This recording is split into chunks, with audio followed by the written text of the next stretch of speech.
कितना डांस कर रही है ना ये। इसको डांस करना इतना पसंद है ना, इतना पसंद है बहुत ज़्यादा। और ये वाला स्टेप इसने अभी अभी सीखा है। 15 अगस्त पे इसके स्कूल में जो फंक्शन था उसमें ये स्टेप सिखाया गया। तो रक्षाबंधन के त्यौहार पे मेहंदी लगाना तो बहुत ज़रूरी है। तो मैंने शुरू की अपनी मेहंदी लगवानी। और जो मेहंदी लगवा रही थी ना, वह मुझे ना बहुत आलस आता मेहंदी लगवाने में। मेरे से ना बैठ के ज़्यादा देर मेहंदी नहीं लगवाई जाती।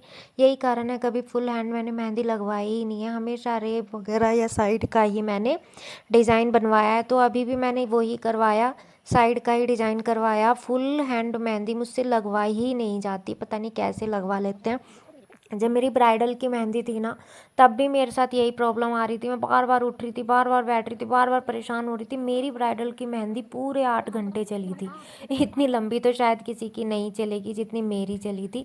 क्योंकि पता नहीं क्यों मुझे ना मेरे से लगवाई नहीं जाती। कभी मेरा पैर सो जाता है, कभी कुछ हो जाता है। मतलब इतनी प्रॉब्लम होती है ना, मैं ज़्यादा देर मेहंदी के लिए बैठ ही नहीं सकती हूँ। तो बताओ मेरी मेहंदी कैसी लग रही है। रात के 11 बज रहे थे और मैं मेहंदी सुखा रही थी, सोचो। और 12 बज चुके हैं मेहंदी सुखाते सुखाते।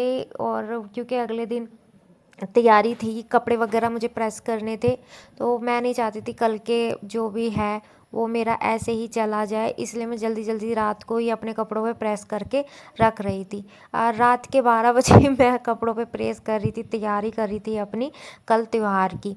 तो आप लोगों की रक्षाबंधन कैसी गई प्लीज़ मुझे कमेंट करके ज़रूर बताएं। मेरी तो बहुत अच्छी गई, क्योंकि मेरे बेटे की कहने को तो दूसरी रक्षाबंधन थी, लेकिन पहली राखी पे क्या था ना, वो बहुत ज़्यादा छोटा था, उसको कुछ नहीं पता था। लेकिन ये वाली राखी पे वो फिर भी थोड़ा बहुत जानता है, समझता है कि हाँ क्या होने वाला है। उसके लिए मेरी बेटी ने लाइट वाली राखी लेके आई थी। मतलब जो वॉच में जो लाइट जलती है ना, वो वाली राखी आई थी। उसको देख के ना इतना खुश था ना वो, बहुत ज़्यादा। और मेरी बेटी को ये था कि मैं पहन लूँ उसको क्योंकि वो भी अभी बहुत छोटी है। तो मैं जल्दी जल्दी से अपना सामान वगैरह रखने लग गई थी। क्योंकि जो जो कपड़े थे जिसने जो पहनने थे वो मेरे को लगाने थे, क्योंकि अगले दिन ना काफ़ी गेस्ट भी आने वाले थे। तो उसी की तैयारी मैं कर रही थी। मैं जल्दी जल्दी सारा सारा सामान समेट रही थी और रख रही थी, क्योंकि राखी का जो त्यौहार होता है ना वो बहुत ज़्यादा ख़ास होता है।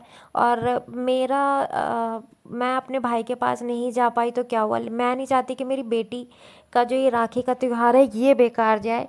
क्योंकि अब तक क्या था कि भाई नहीं था, लेकिन अब तो उसका भाई है जो समझता है, जानता है। इसलिए मैं ये राखी का त्यौहार उसके लिए बहुत ज़्यादा ख़ास बनाने वाली थी।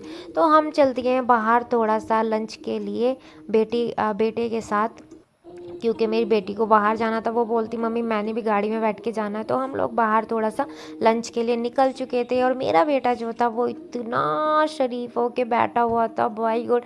मैं उसको सोच रही थी, मैंने कहा ये इतना शरीफ होके कब से बैठने लगे, नहीं तो ये और गाड़ी में इतना शरीफ होके बैठ जाए, ऐसा तो हो ही नहीं सकता। तो वापस हम चल दिए अपने घर के लिए, अच्छे से डिनर वगैरह, अच्छे से लंच वगैरह करके।